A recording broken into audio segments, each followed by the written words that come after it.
Prosecco. I'm really dying for a glass, but I'm going to wait.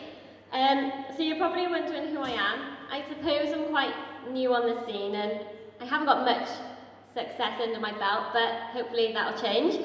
For me, I kind of think that chaos is just the struggle to kind of do it all. So, as Mel said, I work in marketing and my blog is called Millennial Mother. Obviously, I write about motherhood, but how I became a mother was kind of a bit of a shock. I just qualified as a teacher and I was working in London, and I'd only been with my husband, who is now my husband, 9 months, and you know, I had my career all mapped out, what I was going to do, but then I found out I was pregnant, and I suppose being the eldest of 4 and being raised by my mother, I was kind of maternal, maybe. So when I made the decision, it was pretty instant, but I didn't think of the practicalities, and as I started to go through my pregnancy and I developed prenatal depression, I quickly began to realise, you know, actually being a mother is a really big thing. And, you know, suddenly my career was just defined by motherhood, and everything that I do is defined by her and what makes her life better. So, you know, where we live, where we eat, how we spend our money, what job I have, everything is defined by what kind of enriches her life. I left teaching because it wasn't a career that you could fit around being a mother if you wanted to attend every assembly. And even now, you know, I don't know whether there's any mums in the audience or dads, and there's so many jobs that you want to go for, but you can't because they require late nights, travel, and all of these things I never envisioned when I made the decision to become a mother.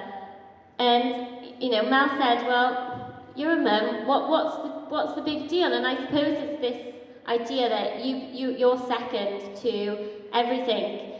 You know, historically Welsh women are famous for going without, but even today that's still prevalent. Mothers often put themselves second to their children. So I started my blog in May, and I mainly did it because I felt like a bit of an outsider as a young mum. I felt nothing really spoke out to me, and I felt a bit ostracised, you know, just classed as a young mum and go to young mum classes. And because I felt anxious and alone, I felt like I can't be the only person really to feel like this. So I am millennial mother, and I chose that because I think millennials, we get a bit of a hard press. You know, we're seen as this generation that wastes their money on avocado and lattes rather than buying a house. And I really don't think that's the case. You know, I think as millennials, we're really bold, we're creative, we're innovative, and you know, I just kind of wanted to change that perspective really, because even in this room, you know, there's so many great millennials who are doing such a good job.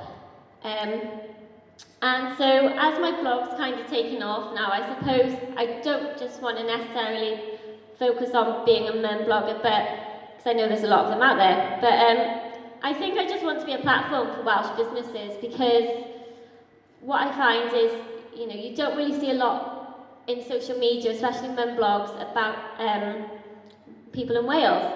So I want to use my influence to showcase what Wales has to offer, and not so much to use or earn a shed load of money, but more so to just do what I love. And I suppose my little take home is to kind of follow your instinct.